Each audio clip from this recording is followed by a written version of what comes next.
majority had with TJ Kajwang on Ezra.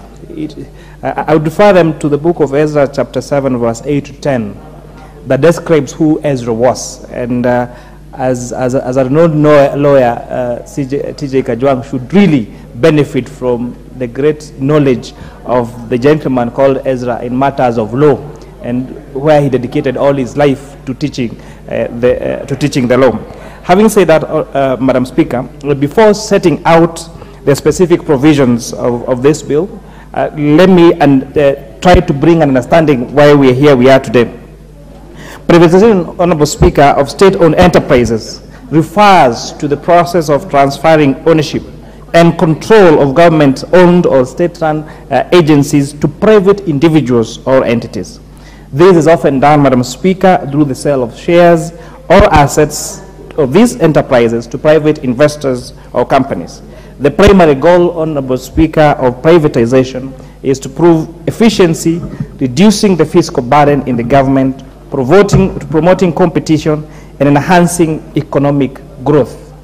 Honorable Speaker, privatization finds itself on several economic theories, and without turning this into an economic class, there are three particular theories that I found very useful in the matter of privatization.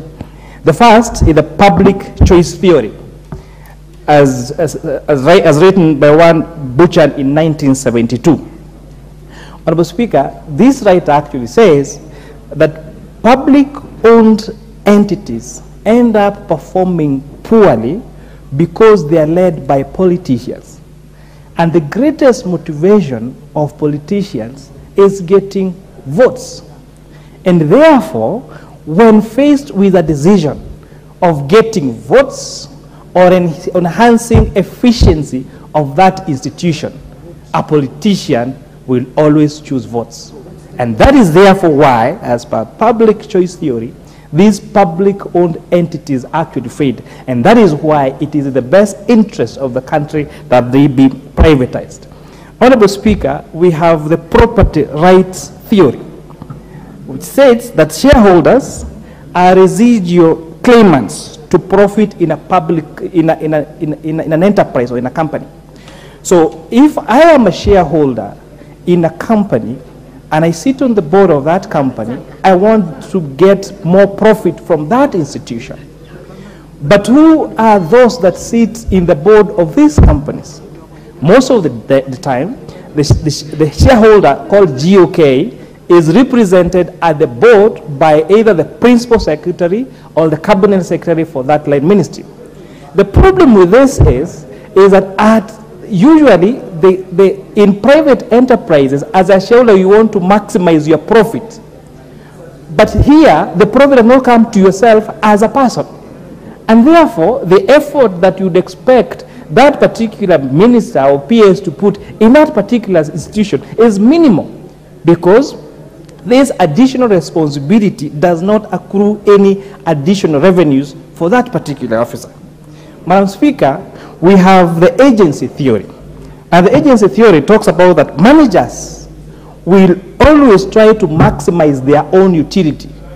Like, as a manager, your best interest is not necessarily that of the shareholder, it is that of yourself as a manager of that institution. In the private sector, this agency theory is well taken care of because there is a competitive market for those managers. So those managers are competitively looked for in the market. There is incentives given, including salaries, including shareholding in those companies.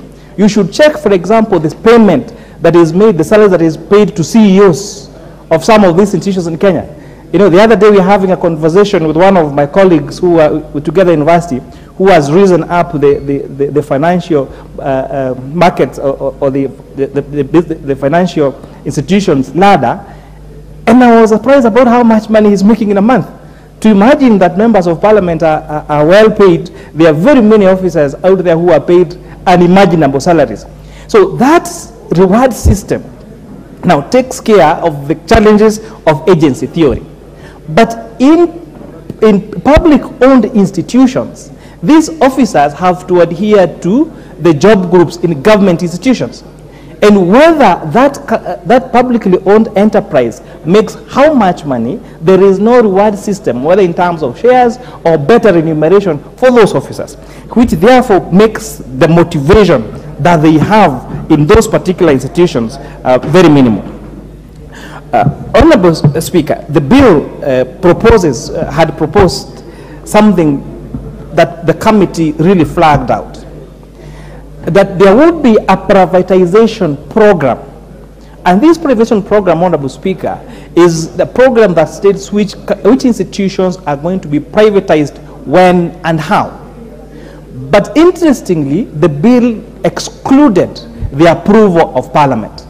As the Committee of the Full House, Madam Speaker, this afternoon, I will be moving for amendment in our bill to include a proviso that a privatization program must be approved by the National Assembly, Honorable Speaker. We have seen a myriad of problems in the privatization sector. Later this afternoon, we'll be debating the measures being put in place to revitalize sugar companies. And it's really a pity that a whole region, a whole western region that relied solely on sugarcane have approved they have uprooted their sugarcane, and they have no interest whatsoever in this sugar business. And we really thank Honorable Waambie for the steps you've taken, and we'll be discussing that later this afternoon and making sure that we revitalize these particular institutions, Honorable Speaker. Madam Speaker, in light of the foregoing bill, it will serve what I will summarize as 4 important things. 1, to provide for the coordination and oversight of privatization matters. It is key to note that these institutions were created by taxpayers' money. That these institutions are the sweat of Kenyans that will be paid through their taxes that they have the establishment. It is therefore only fair that we have a proper legal framework that we provide now for not just the coordination, but most importantly, the oversight of that privatization. Honorable Speaker, this bill seeks to establish the formulation of the privatization program. That is number 2. Number 3, it makes a provision for the implementation of the program. And lastly, number 4, it provides for how these agreements are supposed to be contained and implemented. Honorable Speaker, we've had a privatization commission existent for almost 15 years. It is really sad. When we met these stakeholders, we're asking them, for the last 10 years, you wake up, you go to the office. What do you do? When you go back home, why do you have a reason to wake up the following day? And the President Commission was sharing us the disappointments they have had every time they've come up with a program for privatization that has never seen the light of day. Year 1, year 2, year 3, year 4, all the way to all those number of years. The establishment of this bill, Honorable Speaker, safeguards, it's important to mention, even though it repeats the current Privatization Act, it safeguards the jobs of those already working at the Commission and provides for a transition process, how they're going to transition from the Privatization Commission to the Privatization Authority as enshrined on the bill. Madam Speaker, the Privatization Bill, most importantly, would have a potential to render the High Court ruling, the position on Petition Gazette Notice number 8739 of 14th August 2009 redundant, because the issues that were raised in that court ruling as per the Privatization Act have now been addressed by this Privatization Bill. I would like to thank the Leader of Majority, because this is a government-sponsored bill, for making sure that this becomes timely, that we bring a sobriety, we bring efficiency, we bring competence in the privatization of our state-owned institutions. And lastly, Honorable Speaker,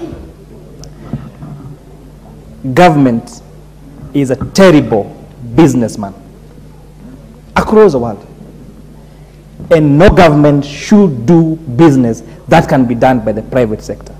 So that is what is going to be addressed in this bill, and we hope that moving forward, the government of Kenya will only engage in those provision of those services that cannot be adequately provided by the private sector. For example, defending our boundaries, providing security, providing healthcare, providing education, but all those other services that can be competently and efficiently be done by the private sector actually get to be done by the private sector. Because studies across the world has shown that the best way to ensure efficiency is by making sure that state-owned companies are privatized and governments stick to their core business and leave the rest to the private sector. And with that, Honorable Speaker, I beg to second. I therefore propose the question that the Privatization Bill, National Assembly Bill number 22 of 2023, be now read a second time.